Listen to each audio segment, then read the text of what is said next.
our Gavin and Stacey watch along right now, and this happens every Tuesday on the show. I must say, though, the episode we're covering today does contain some adult themes, including fertility issues, which we're going to talk about for the next few minutes. So just want to make you aware of that right now. I'm pleased to welcome back to BBC Essex Nicola Court, a fertility acupuncture specialist based in Harlow. That's a job title and a half, isn't it? Before we chat to Nicola, let's hear the moment in the Gavin and Stacey episode and find out what their issue is. I've got the results back, and I'm afraid there is a problem. Oh my God, it's me, isn't it? Look, I'm just going to come out and say it, because the thing is, at times like this, it's better to just face up to the facts, because this is a marathon, not a sprint. And there are all sorts of options available. We just have to sit down calmly together and talk through what those options are. When you said you were just going to come out and say it, what are you saying? It's you, Gavin. What? You've got a low sperm count. Serious? Yes.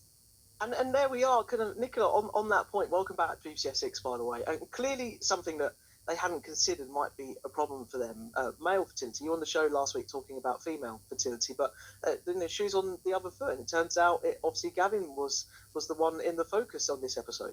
Yeah, thanks, Jake. Thanks for having me back. So male fertility actually is on the increase massively. And unfortunately, a lot of women just assume it's them, but around 30% of all fertility problems actually are male factor. So men do not get off the hook that easily anymore, I'm afraid. and what has been that kind of the big, stigma, stereotype surrounding that? Why is it only kind of become more of a thing now? Like, why are we learning more about it now? Well, luckily, I mean, we have the fortune of having really amazing testing procedures now. So fertility worldwide has dropped incredibly, and male fertility is now on the verge of being a crisis. And it isn't being talked about. And like you said, there is a stigma around it, and very much an ego issue with a lot of men. And in certain cultures, there is a real problem with men wanting to face up to the fact that actually maybe they aren't producing super sperm, and maybe their swimmers aren't quite what they thought they were. So you have to tread quite carefully. And the fact is that over the last 40 years, sperm count worldwide has almost halved. Wow. Yeah, That's crazy. It's terrifying. So, and unfortunately, the women are the ones that are still dealing with this. So, a lot of men won't take responsibility. Those that do are absolutely amazing, and it's so simple to affect sperm quality and sperm health. So men do need to step up, I'm afraid, nowadays. I mean, this is totally wrong, so I'm speaking very generally here, but is it just the case that it's because the woman carries the child? Is that why people are, thinking that way? That's obviously very kind of naive, but is that the reason?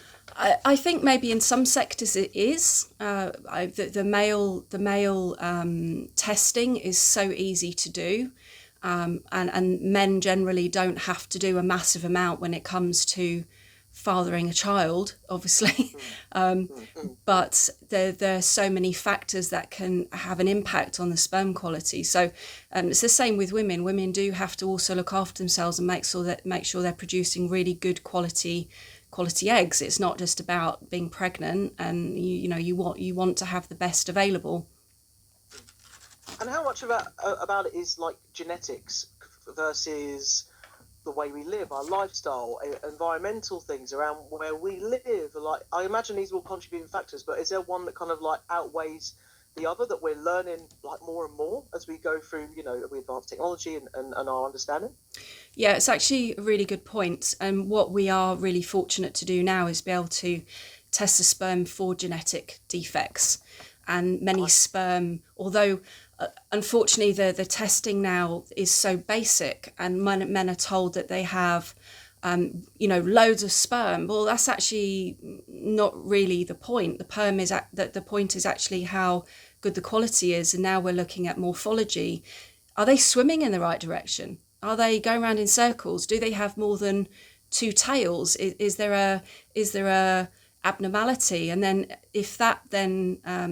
if you then fall pregnant with a defective sperm, then the woman then is at higher risk of miscarriage.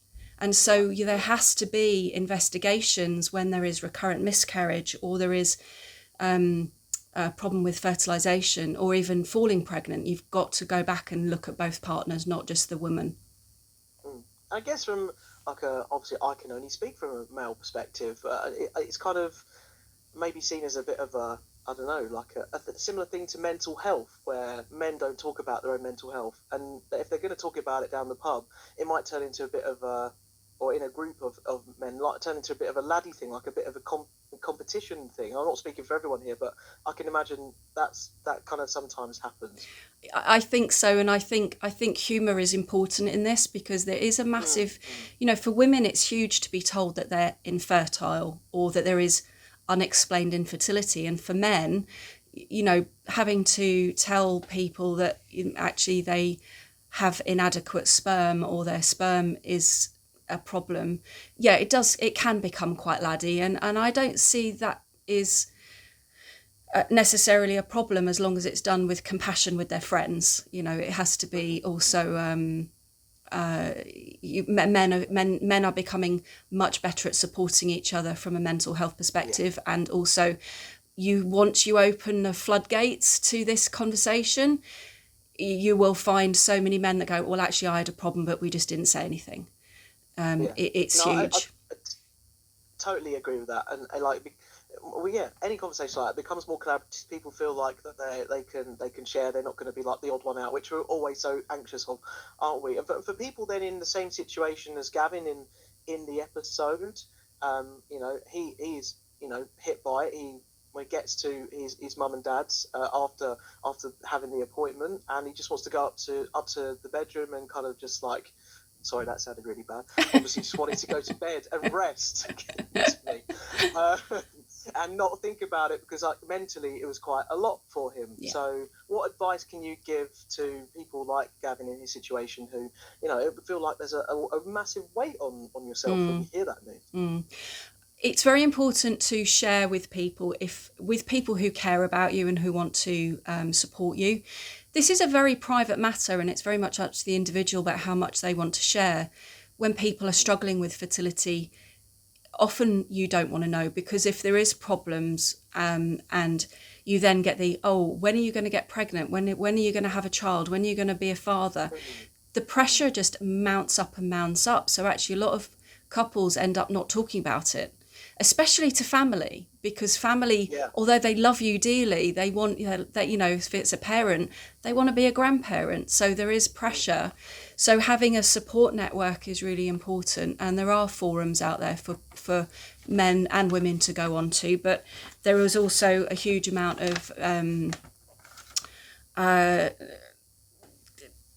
ego around it. So again, even in these forums, they can be quite toxic. So I'd say choose those quite carefully.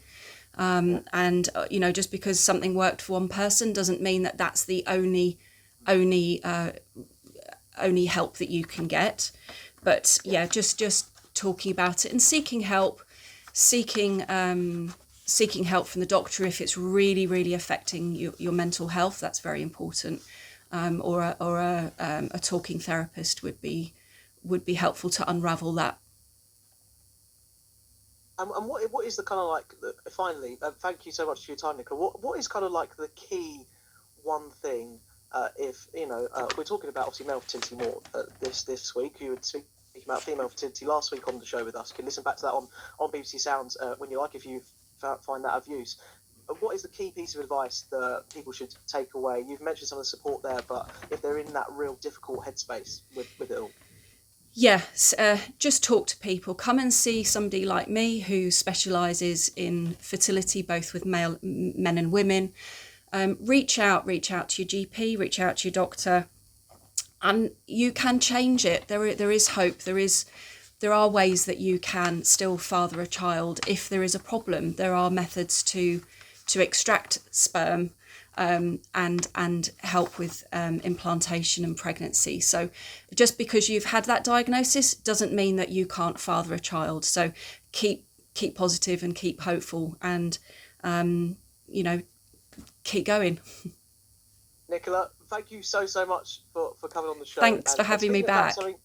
Yeah, no worries at all. That it's something that is obviously, as you say, so rightly personal and private to a lot of people, but it matters obviously to all of us, to everyone.